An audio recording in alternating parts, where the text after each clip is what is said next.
Abrirem as vossas Bíblias, Provérbios, capítulo 28, versículo 13.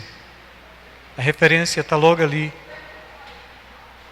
na parede também. Provérbios 28, 13. Escrito de Salomão. E posteriormente ele propõe ter escrito mais de 3.000 provérbios. Amém? É capítulo 28, irmãos, é versículo 13. Amém? Partilhe Bíblia com quem está sem Bíblia e contribua de alguma forma para que todos possam ter a compreensão do que a palavra de Deus tem para nos dizer. A minha versão é um pouquinho diferente, mas depois eu tenho este versículo na cabeça também. Vou ler naquilo que a maioria de nós compreendemos. A minha versão diz assim: quem camufla suas faltas jamais alcançará sucesso, mas quem as reconhece, confessa e abandona, recebe toda a compaixão de Deus. Aí uma outra versão diz: aquele que encobre as suas transgressões jamais prosperará, mas aqueles que abandonam e confessam alcançam misericórdia. Amém? Podem sentar, amados.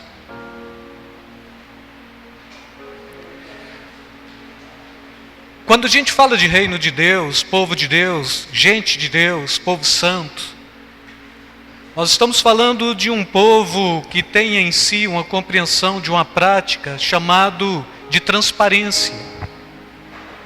Quando Jesus está propondo, vós sois luz do mundo, está nos trazendo também esta consciência de que o cristão, ele nada tem a esconder, ele nada tem a ocultar, porque então ele traz em si esta proposta de que tanto a fé cristã quanto a fé judaica, ou então traduzindo a fé judaico-cristã, ela traz este conceito de que toda a prática do ocultismo, daquilo que é oculto, daquilo que é secreto, é condenável diante de Deus.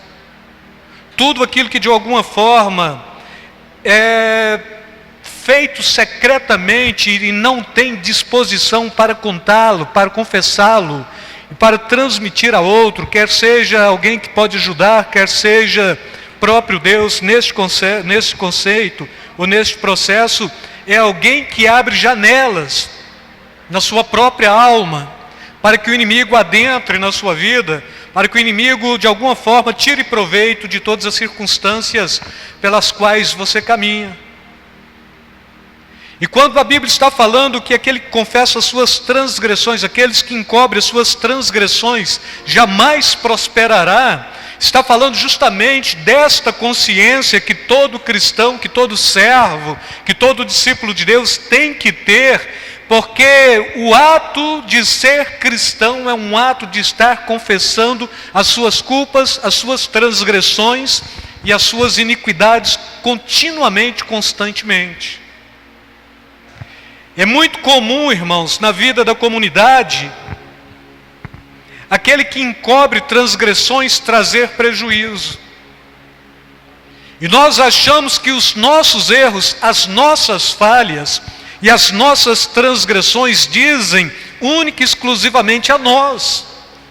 Mas quando a gente vive em comunidade, a Bíblia diz que não.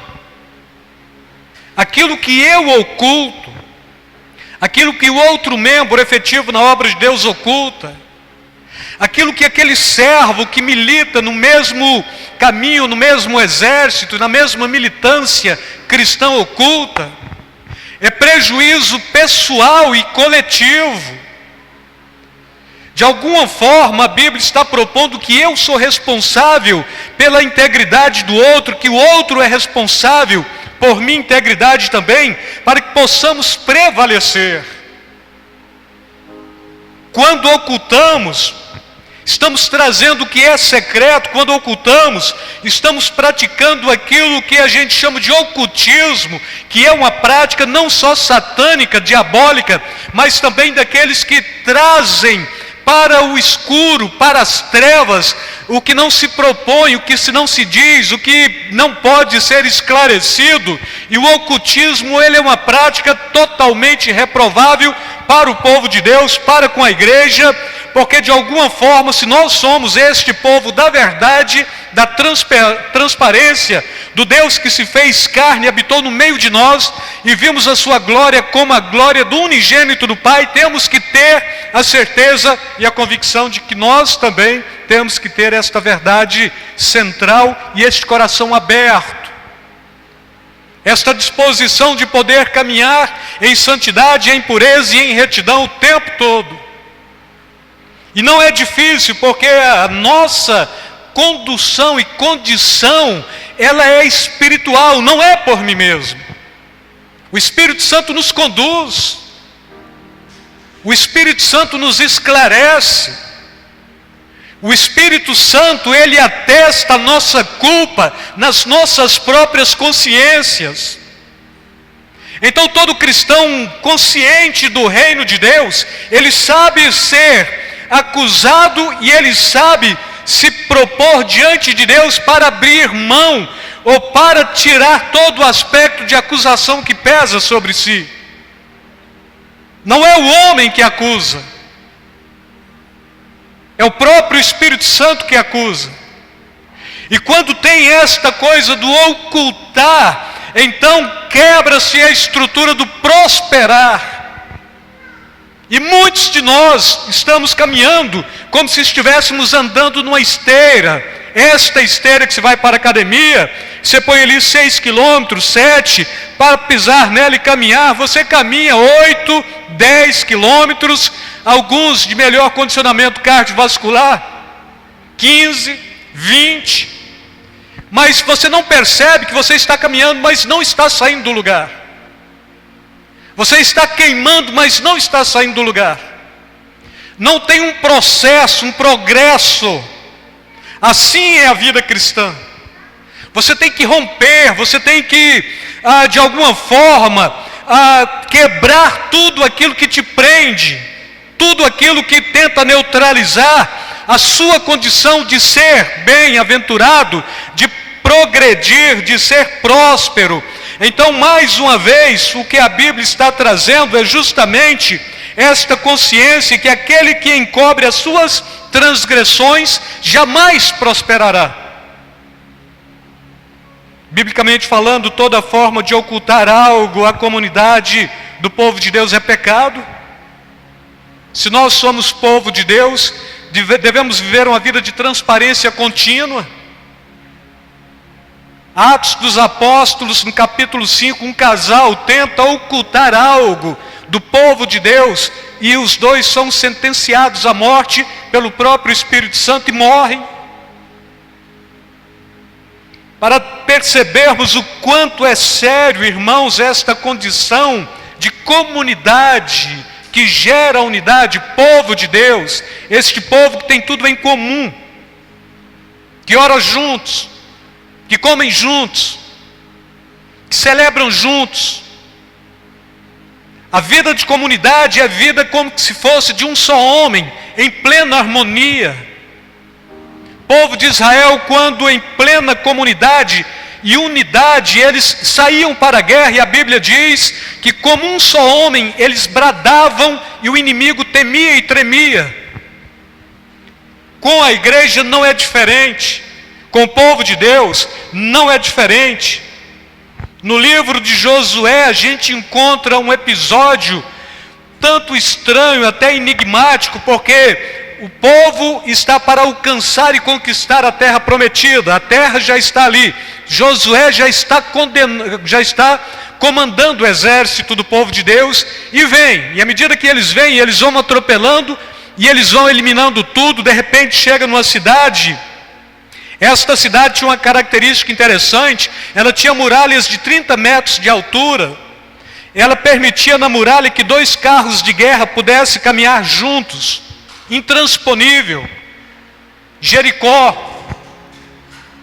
E à medida que o povo chega e percebe que encontra logo aquela cidade, mas que tem que sobrepor aquela cidade, para conquistar aquilo que era direito do povo de Deus, a Bíblia traz um indicativo interessante. Olha, vocês vão chegar, vocês vão dar 7 voltas, 6 voltas em silêncio total, passa a Arca da Aliança, leva o sacerdote à frente, na 7ª volta vocês vão passar celebrando e adorando o nome santo do Senhor, e onde vocês pararem na muralha, vocês glorificam em alta voz, e a muralha e as muralhas hão de cair. E a Bíblia diz que muito naturalmente, quando o povo glorificou a Deus no 7º dia, as muralhas caíram, mas já tinha uma sentença de maldição contra aquela cidade, porque tudo quanto estava dentro daquela cidade era anátema, ou amaldiçoado, ou anulado por Deus. Então nada se pegava de despojo, não se pegava ouro, não se pegava prata, não se pegava nada para o soldado, mas todo ouro e toda prata e todo cobre, todo metal precioso, pegava-se para a obra de Deus, ou para o reino de Deus, porque de alguma forma era o conceito do próprio Deus falando para o povo. E aquilo que seria o ouro e prata e cobre, não só tem uma metáfora de vida acerca do cristão, está falando de santidade, está falando da natureza divina, está falando de outras características também, mas também um ato de obediência.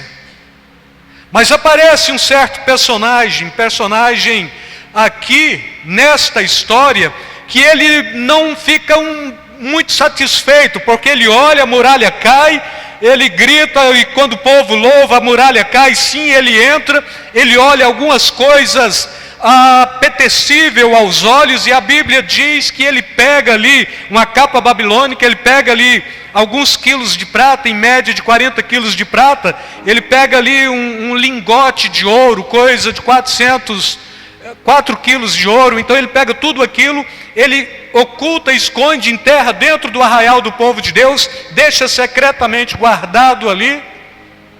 Venceu, Jericó caiu, chegaram na terra, a terra que já eram deles, e de repente tem um pequeno exército chamado de Ai. E quando propõe-se vencer aquele exército também, alguns generais chegam à conclusão de que não precisava de muitos homens, porque era um pequeno exército. Porque usar todo o povo para a batalha se o exército era muito pequeno? E a Bíblia diz que eles saíram. Primeiro erro é que eles saíram trazendo a consciência de baixa estima do povo, ou trazendo aqui este conceito de não valorizar o inimigo dentro do conceito da batalha. O inimigo é inimigo, então você tem que lutar com ele como sendo o inimigo, você tem que vencer, e você não pode desprezar. Então eles usaram de desprezo, porque era um pequeno exército. Mas o segundo problema é que era o maior. Eles chegaram diante daquele pequeno exército, e quando eles tentaram lutar contra aquele pequeno exército, a Bíblia diz que eles começaram a perder a batalha, e eles tiveram que fugir. Fugir, literalmente fugir, porque se eles ficassem, morreriam todos que estavam ali.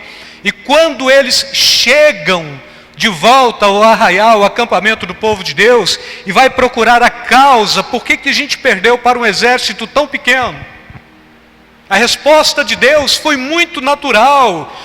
Em Josué 7:11, Israel pecou. Deus falou, olha para o próprio Josué e fala, Israel pecou.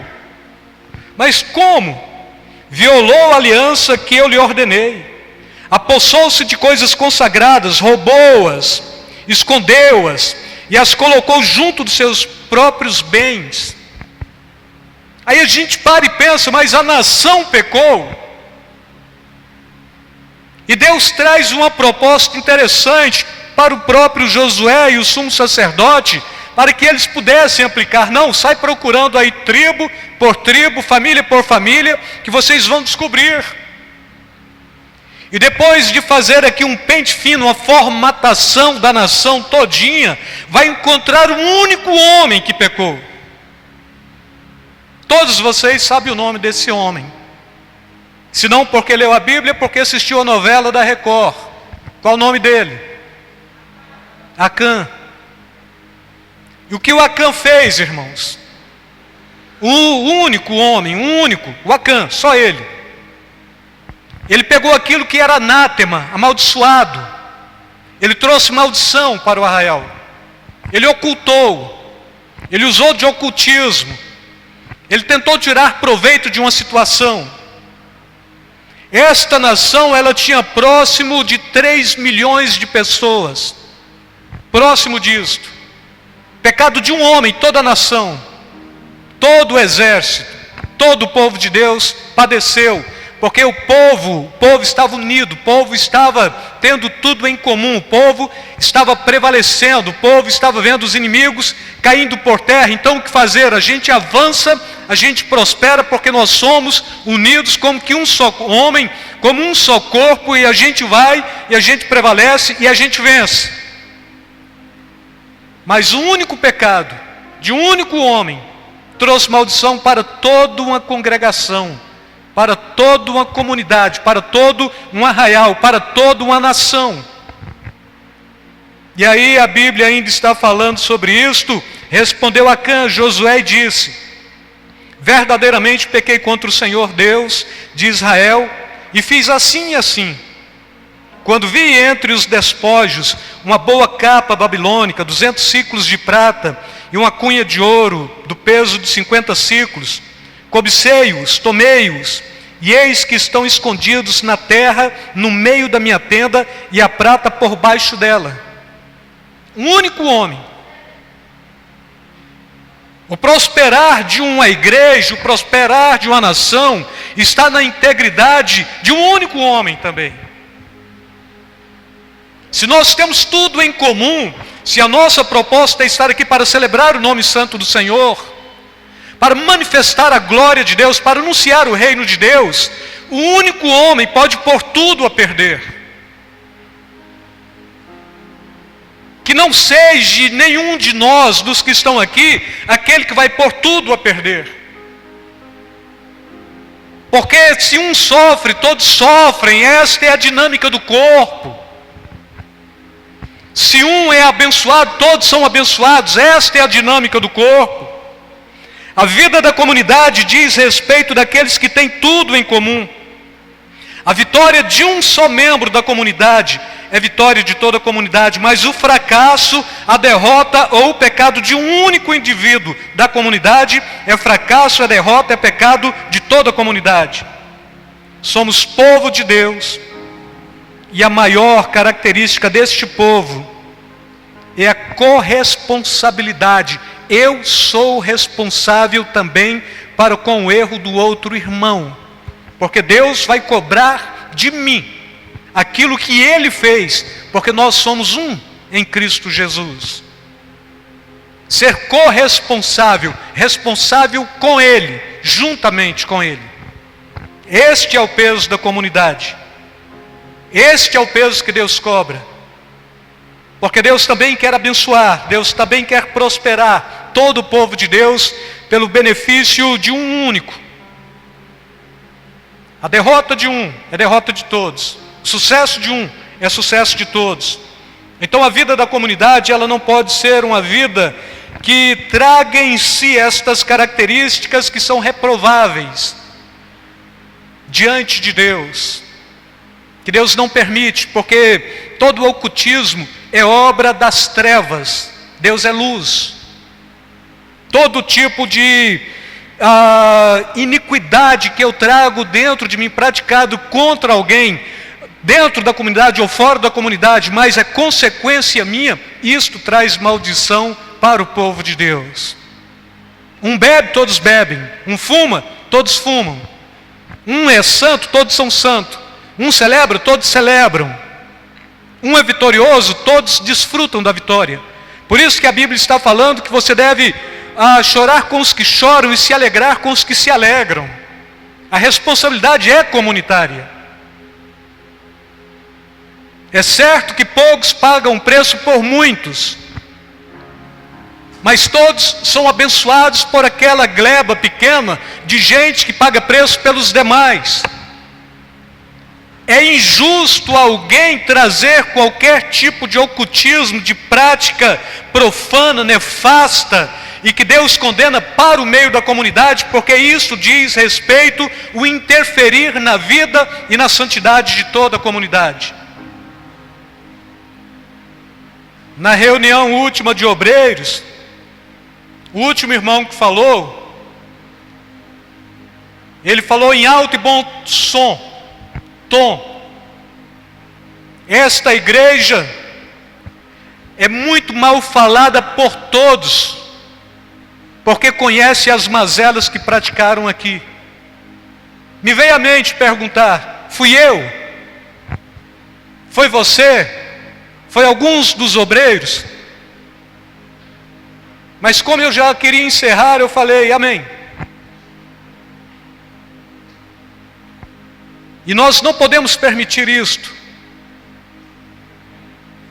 E menos ainda permitir o conceito de que a gente caiu na desgraça do povo, porque gente aprontou, mas compreender que se a gente de alguma forma transgrediu e pecou, é melhor a gente se pôr de pé, confessar o pecado, abandoná-lo para conseguir e para continuar prosseguindo, avançando, prosperando, porque Deus não nos chamou para ficarmos estagnados, parados, inertes, sem compreensão, sem noção de tempo, sem noção de espaço, sem noção de que o reino de Deus está aí por fazer, e cabe a cada um de nós a responsabilidade de, do nosso turno, ou frente à nossa muralha mesmo, edificarmos aquilo que está destruído, para que a gente possa prevalecer, o inimigo não tirar proveito contra as nossas vidas, mas sobretudo contra a comunidade que somos e que fomos inseridos.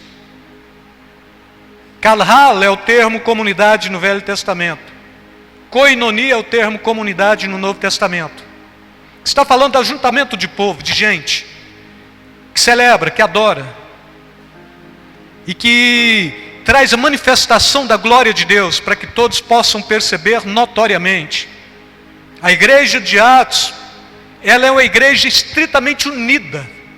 O povo sofre junto, o povo celebra junto, o povo, se alguém peca, o outro vem e já está com ele ali, e ele já confessa, e ele alcança misericórdia. Esta é a vida da comunidade, da igreja que nasce, e esta é a vida da mesma comunidade, porque não mudou nada, irmãos. Deus é o mesmo, o Espírito Santo é o mesmo, o sacrifício da cruz foi o mesmo, Deus é eterno, o sacrifício foi eterno, o Espírito Santo é eterno. A palavra de Deus, ela não tornou-se obsoleta, ela é tão atual quanto outrora. Então é só ler a Bíblia, viver a Bíblia e ter a prática continuamente cristã, de vida de comunidade, para o nosso bem, para o nosso sucesso, para que possamos prosperar diante do Senhor, para que possamos triunfar sobre as trevas, e para que não possamos ocultar para não prosperar, mas confessar para alcançar misericórdia, porque o Deus que nós servimos é Deus de misericórdia. Ponto de vista do livro de Êxodo, ele visita a iniquidade do pai nos filhos até a 3ª e 4ª geração, mas ele usa de misericórdia até 1000 gerações daqueles que o servem. E nós somos este povo da misericórdia, da graça, do poder de Deus. É por isso que o apóstolo Tiago diz, capítulo 5, versículo 16 de Tiago: confessai as vossas culpas uns aos outros, orai uns pelos outros, para que sareis. A oração feita por um justo pode muito em seus efeitos. A gente não tem esta prática, porque a gente aprendeu a ser indivíduo. Quem está acompanhando Café com Reflexão, falei sobre isto. A família é coletivo. A militância que combate contra a família, contra a igreja, contra o Estado, ela é indivíduo, é individual. E aí tento fazer prevalecer o indivíduo sobre a família, sobre a comunidade, sobre a igreja. E nós não somos indivíduos, nós somos coletivo. Igreja, ela está falando de comunidade. Igreja está no plural, não está falando de uma só pessoa. Está falando de todo o povo que se reúne. E é muito bom, você tem um amigo que você sabe que pode contar com ele. Sim, tenho. É homem de Deus? Sim, é homem de Deus. Vai lá e fala com ele: irmão, ora por mim, eu pequei. Deixa, confessa os pecados. E fala: estou arrependido. A gente condicionou que o pastor tem a palavra última na igreja. Não é assim. Se o irmão que está ao seu lado, ele tem mais a intimidade com você e caminha com você e sabe dos seus dilemas e dos seus problemas, ele é um bom irmão para você vir e abrir o coração e tirar este ocultismo, para que então esta maldição da capa de Acã, das moedas de prata e o do ouro, possa sair do arraial do povo de Deus. Que o povo de Deus possa ser um povo puro. A igreja, ela entra em descrédito pelo pecado de um único sujeito. Uma igreja é honrada pela virtude de um único sujeito.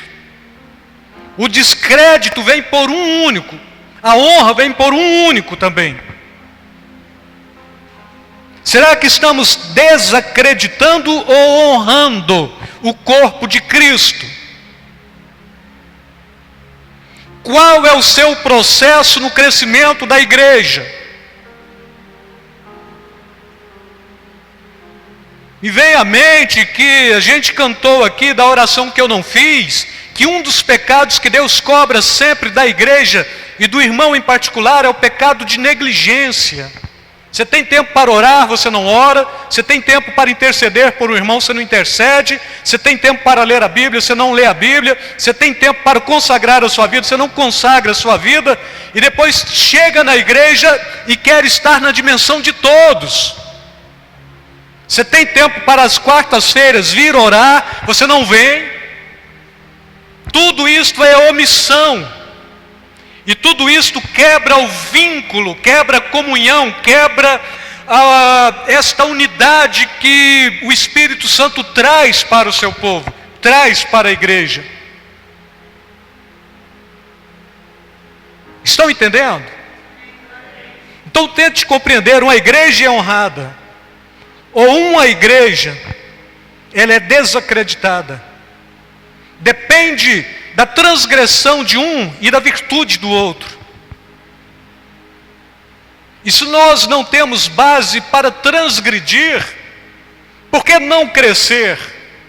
Por que não avançar? Por que não conquistar? Quantas pessoas estão perecendo? Quantos crentes estão mal informados acerca do próprio reino de Deus? Por que não estar mais junto, mais aconchegado, aprendendo, absorvendo, suprindo as suas carências na vida do outro? Porque Deus, Ele manifesta o seu poder na vida dos seus santos, e é sempre bom você poder estar distribuindo ou compartilhando o que Paulo chama, quando ele escreve aos Romanos, de dons espirituais. Compartilhar entre vocês alguns dons espirituais. Porque nós não temos esta capacidade. Por que a gente não tem este cuidado de chegar mais cedo, sim, e dobrar os joelhos, sim, e começar a liberar o ambiente em oração e clamar a Deus para tirar todo tipo de ação que possa tentar anular a fala de Deus nas mentes que haverão de prestar culto e celebrar a glória de Deus? Porque somos tão indispostos. E a Bíblia diz que nós somos um exército. Qual exército é despreparado, irmãos? Não existe. Existe um exército mais poderoso do que o outro, mas todos são disciplinados, são preparados para a batalha. E a igreja é um exército. Se tem um soldado ferido, você pega ele e levanta. Se tem um soldado que se perdeu, você pega o que a gente chama de GC, grupo de combate, de 8 homens, 7 homens, volta para tentar descobrir onde ele está perdido, para trazê-lo para dentro da tropa outra vez. Por que a gente não faz isso?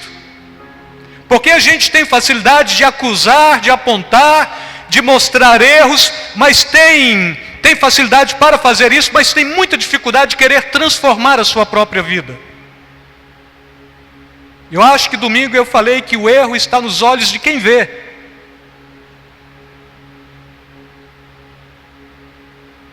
E muitos de nós estamos vendo de forma equivocada. E achamos que é assim que a gente prevalece.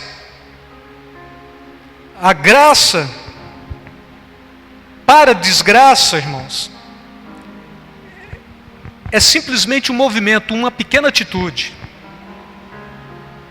Você pode estar sendo abençoadíssimo, cheio da graça de Deus, mas você pode se tornar o pior dos homens por um simples vacilo seu. Por isso a Bíblia está te chamando para vigiar e orar.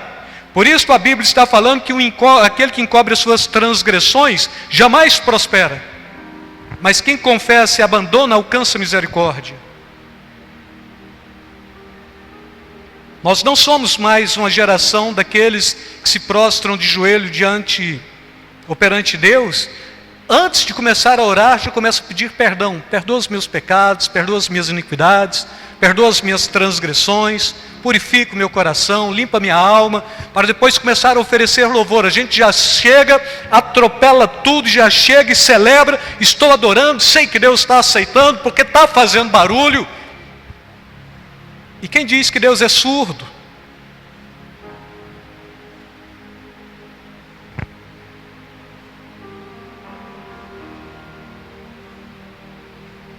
Da fama para a lama é um simples ato. Na fama hoje, na lama amanhã. Vacilo de uma pessoa, Acã, trouxe derrota para o arraial. É por isso que confessar para prosperar é de suma importância para o indivíduo e para a comunidade. Para o homem sem Deus, a autoanálise é uma forma de examinar as suas próprias atitudes. Mas para o homem de Deus, esta alta análise é uma atitude meramente do homem, mas que tem a reprovação do Espírito Santo, caso você queira fazer por si só. O mundo se autoanalisa, a igreja é analisada pelo Espírito Santo de Deus. E Paulo chega a propor que, olha, ainda que eu não me condene, sobretudo não significa que eu não estou condenado. Sou eu que estou percebendo que talvez eu estou bem, mas talvez não seja assim. Você deve trazer à consciência um ato, mas deixar o Espírito Santo aprová-lo ou reprová-lo. Então, aquele dia eu fiz isto. E deixa o Espírito Santo aprovar ou reprovar. Aquele dia eu menti. Aquele dia eu trapaceei. Aquele dia eu fraudei. Aquele dia eu fui incoerente. Aquele dia eu fui agressivo. Aquele dia eu fui mundano. Aquele dia eu fui prostituto. E deixa o Espírito Santo te condenar, ou então te absolver. Deixa o Espírito Santo trabalhar a sua mente, a sua consciência. Deixa Ele te aprovar ou te reprovar. Mas não deixa pecado oculto. Confessa. Chama o irmão. Chama o pastor. Chama o seu líder imediato. Confessa. Porque quando você confessa, você alcança misericórdia. É o que a Bíblia está falando. E é assim, irmãos, porque a Bíblia está falando e a Bíblia não mente. Quando o apóstolo Paulo diz, examinai o homem a si mesmo, lá em 1 Coríntios 11, 28, acerca da ceia, necessariamente é a parte do processo para saber se estou apto ou inapto. Mas no capítulo 4, versículo 4 de 1 Coríntios ainda, porquanto ainda que esteja consciente de que nada há contra mim, nem por isto me justifico, pois quem me justifica é o Senhor. Você tem que ter uma consciência cristã, você tem que analisar e deixar o Espírito Santo te defender ou te acusar. E o pior de tudo é que a gente sabe. Se falar, sabe seus erros? Se você falar não, falar, você é crente? Sou. eu vou falar, então você está mentindo. Porque você sabe seus erros. Sabe as suas virtudes? Porque se pegar todos que estão aqui, a gente fala de virtude a noite toda. Mas ninguém fala de erro. É como você fazendo uma entrevista para o emprego, não é? Você chega lá, qual o nome daquela profissional que faz a entrevista com você?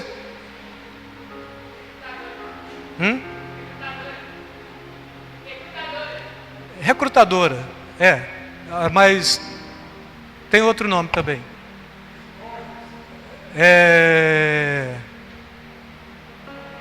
Aquele curso tecnológico hoje que a Bruna fez, que a Gessiane está fazendo, gestão de RH. Aí você pega a pessoa e fala assim, 3 virtudes e 3 defeitos. A virtude ele inventa, os defeitos ele inventa também. Qual é o seu defeito? Eu não consigo chegar atrasado em nenhum compromisso. Eu sou estritamente pontual. Eu não negocio com nenhuma possibilidade que me tire a credibilidade diante do povo, ou diante da empresa. Não, aí ela está procurando quais os seus defeitos. Assim, eu sou picareta, eu sou trapaceiro, sou preguiçoso, eu não acordo na hora certa, eu minto sempre para não perder o ponto do dia, não perder o dia trabalhado. Este é os seus defeitos, tem que falar isso. Aí a gente pega os defeitos e põe como virtude. Perfeccionismo é o meu defeito. Quantos de nós já não falamos isso em entrevista de empresa? Quantos de nós já não falamos isso para o outro? Dentro da igreja, qual o seu defeito? Eu acho que eu oro demais e leio pouco a Bíblia. Não. E o seu? Não, eu acho que eu leio muito a Bíblia e oro pouco. E o seu? Olha, eu não sei, eu sou meio equilibrado, então meu defeito é ler a Bíblia e orar, ler a Bíblia e orar. E aí você pode olhar para essas pessoas e falar, larga de ser mentiroso também. Qual é o seu defeito? Eu não tenho defeito. Jesus me purificou, Jesus me lavou, não é? A gente vai pegando estes jargões pré-fabricados, pegando estas verdades pré-fabricadas e jogando, porque se a gente for falar dos nossos defeitos, a gente cai no descrédito. É assim, a minha vizinha mora do outro lado e tem um muro que separa a gente. Determinada hora do dia, depois do almoço, ou então 9 horas da manhã, depois que a gente já fez o café da manhã, já lavou as vasilhas, né, antes de fazer o almoço, aí eu subo no tijolo do lado de cá, ela sobe no tijolo do lado de lá, a gente se vê face a face, e aí a gente começa a falar da vida do outro vizinho. Isso é ocultismo. E se falar, você faz isto? Não, jamais. Aí se eu falar, esta é uma prática que todo mundo faz. Aí você vai falar, não, mas eu nunca fiz. Se eu fiz, eu esqueci. Aí o Espírito Santo bate na sua consciência e fala, não, você fez. Foi no dia tal, na hora tal, e você falou de tal pessoa. E a gente quer prosperar, irmãos, mas o tempo que a gente tem para prosperar, a gente está ocultando. O tempo que a gente tem para avançar, a gente está omitindo e mentindo. A gente está encobrindo. Aquele que encobre as suas transgressões jamais prosperará. Mas aqueles que confessam e abandonam alcançam. A gente não tem disposição para confessar. E se tem disposição para confessar, a gente não tem disposição para abandonar. Mas queremos que Deus use de misericórdia para com cada um de nós, porque somos bons. Deus me entende. Mais uma vez. E aí, o encobrir é um ato individual, mas a consequência é comunitária. Então aquilo que você fez, que traz prejuízo para o corpo, se você não confessa isto, o corpo vai sofrer. Porque esta é a realidade do corpo de Cristo. E assim, quer descobrir se o irmão está mentindo hoje? Quero, o que eu faço? Entra no Face dele. Selfie. Instagram, selfie. Com quem? Com aquele outro, né? E aí alguém ainda posta selfie, grava um vídeo se amassando dentro do elevador e falando, este é o amor da minha vida, e posta no Face e fala, é minha paixão. E eu fico olhando e falo, mas como é idiota, como é imbecil. Quando cair em si de que estava pecando grosseiramente, ridiculamente, já vai ser tarde, e quando se arrepender, já vai estar sendo envergonhado há muito tempo.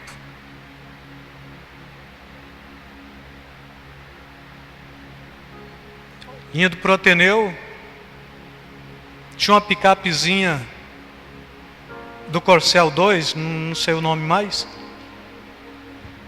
na minha frente, e todo jeito que fazia, ele estava bem devagarzinho, eu olhei, era um velhinho, falei, então é porque é um velhinho, né? E aí quando deu, dado o momento, que deu para ultrapassar, eu fui ultrapassar, aí o velhinho estava com a cerveja embicando aqui, no beiço. Se ele fosse crente, e se eu fosse pastor dele? Nada é oculto, irmãos. E Jesus está falando, nada que se faça no interior da casa, que não seja proclamado no telhado. Porque o povo de Deus tem que prevalecer, mas tem que prevalecer em unidade. O povo de Deus tem que prevalecer, mas tem que prevalecer em santidade. O povo de Deus tem que prevalecer, mas tem que prevalecer na transparência. É assim que a gente vai, é assim que a gente rompe. E fechando esta mensagem, será que estamos ocultando ou confessando? Será que estamos estagnados ou prosperando? Será que preciso confessar algo a Deus nesta noite ou a minha consciência está tranquila? Cabe a cada um de nós vigiarmos para o bem de toda a comunidade. Mais uma vez, cabe a cada um de nós vigiarmos para o bem de toda a comunidade. Ser vigilante, ser prudente. Assim como cada morador de Israel teve a oportunidade de levantar a muralha em suas terras, cabe a cada um de nós a consciência de levantar a proteção espiritual naquilo que nos diz respeito. Aí Neemias capítulo 3, versículo 10, tinha que levantar a muralha, e aqui estava a terra de um certo morador, e a muralha estava caída do lado dele. Aí a Bíblia está falando ao lado, Gedaías, filho de Hamurafi, fez o conserto necessário em frente da sua casa. E Atuz, filho de Asbenéias, fez o reparo que lhe couberam ao seu lado. Precisa levantar a muralha? Precisa. Onde ela caiu? Caiu na minha terra, no meu lote, na minha casa. Quem tem que levantar? Do ponto de vista de Neemias, você?